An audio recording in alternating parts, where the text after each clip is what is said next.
My name is Liz Alexander. I am a thought leader, public servant, and advocate, and I serve children in the juvenile justice system.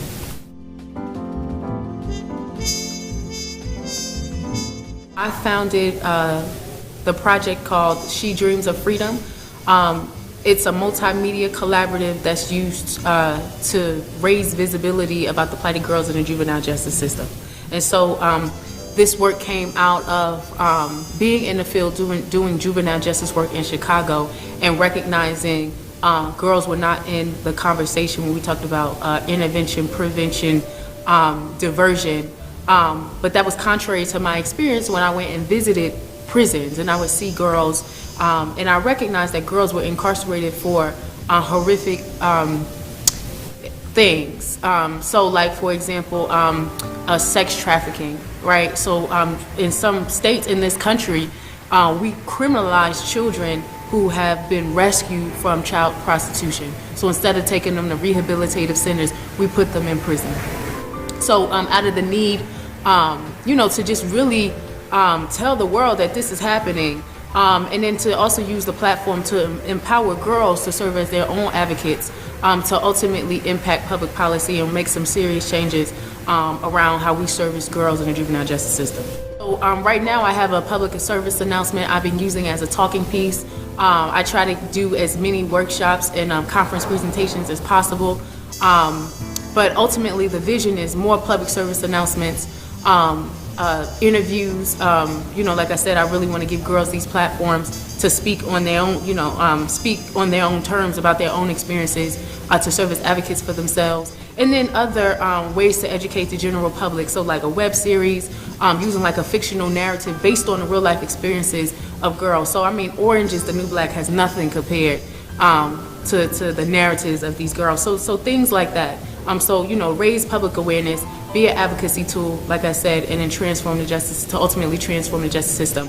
Outside of the visuals, I also write for the Juvenile Justice Information Exchange. And so I utilize that platform, to really speak from a position as expert on issues affecting girls in the justice system. And then I also in talks about doing a podcast. So again, giving girls these platforms to talk about the experiences. And so that's phase one. Phase two is creating safe spaces for girls. Right now, there's no place that exists that girls post prison release can go to that specifically addresses their needs. And so when I say the incarcerated girls, they look like girls who have experienced sexual violence, abuse, homelessness, mental health issues, the gamut. And so they need spaces and services that meet all those needs. So I'm talking about a trauma-informed, gender-informed, holistic, and I'll say womanist space, to assist them in their healing process to ultimately become self-sufficient, healthy adults. So what led me to the work, one, I actually have a brother right now who's serving 22 years in prison for manslaughter, and he actually got into the justice system as a juvenile, and he actually has some mental health issues that we as a family didn't really have the adequate resources to really deal with. So when he first got incarcerated, we didn't know, how to support him. And then, just with a lot of compounding factors that ultimately led, to this offense that landed him in prison. So when I decided to pursue social work, I specifically targeted a program that dealt with violence prevention and trauma. And then being in the field, and then also thinking of my own personal experience, I recognized the link between trauma and delinquency.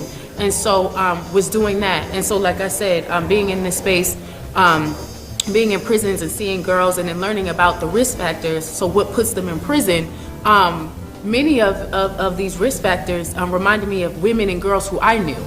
Including myself, having lost my mother young, being raised by my brothers, father's not really present, all these factors, but what did it for me was the protective factors, the mentors, the love, the just different opportunities. And so I know to be true, in order to really disrupt this pipeline for girls, I feel like there's a blueprint, and not to sound condescending, but I have it, you know, and my life journey kind of, you know, is like a blueprint, you know, me and other women who I know who have been able to be resilient. And so meeting these girls and learning these different factors really pushed me and propelled me to be like, you know what, I want to stand up and be a voice, and not only be a voice, but to work in relationship with these girls who are experts of their own experiences. I want to work with them so we can, you know, create this change and you know, dismantle this prison, this pipeline of girls into the juvenile justice system.